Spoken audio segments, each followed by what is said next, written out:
All right, well, let's move now to KwaZulu-Natal and find out what women in specific areas have been saying about Women's Day. We know, of course, that Premier Sihle Zikalala also spoke today, but I'm joined now by our reporter, Lethiwe Ndluli. Lethiwe, thank you so much for joining us. So just tell us a little bit more about where you've been today, who you've spoken to, and what have you heard?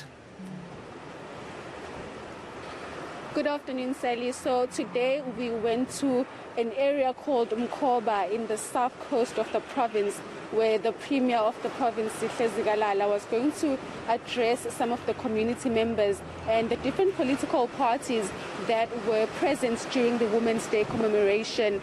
We went to that area and we were told that some of the things that they've been dealing with over the years concerning women is the issue of GBV. Now, the province has been dealing with this scourge for years now, and some plans have been put in place by government to kind of address the issue.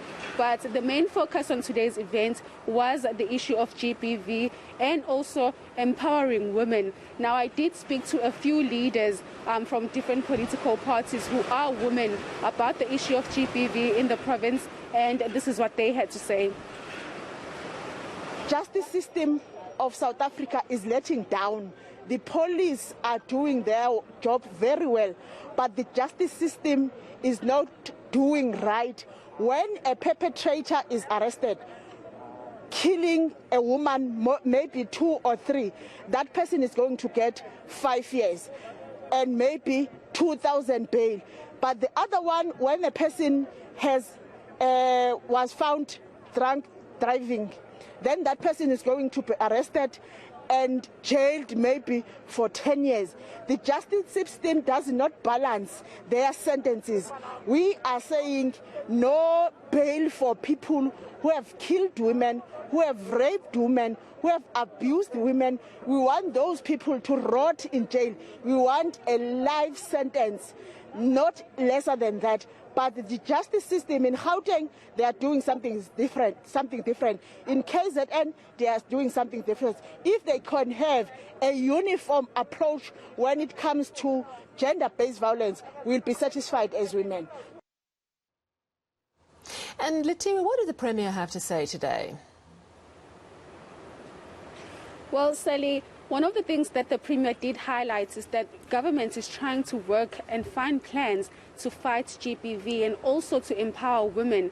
During his speech, he did touch on the fact that they have put aside money for women empowerment and also educating women, especially those in rural areas. He did say that they have put a sum of 1 million rands aside for this year just so that they can educate and also train women in rural areas when it comes to technical studies and also computers. He did say that they will be putting together a plan, more plans to fight the scourge of GBV. While speaking to him, this is what he had to say.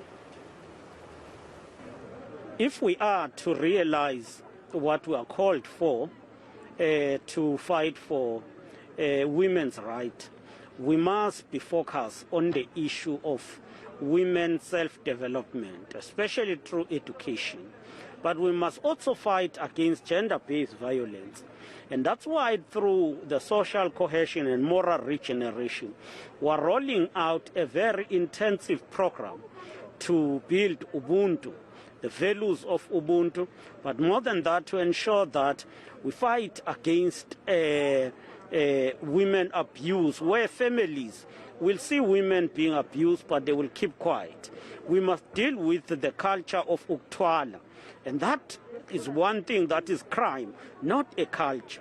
But more than that, as government, we are spearheading, going ahead in an intensive way with women empowerment through the program of radical economic transformation, which is Operation Vula, where we're opening all economic sectors for women participation. And that, of course, was the KwaZulu-Natal Premier Sihle Zikalala.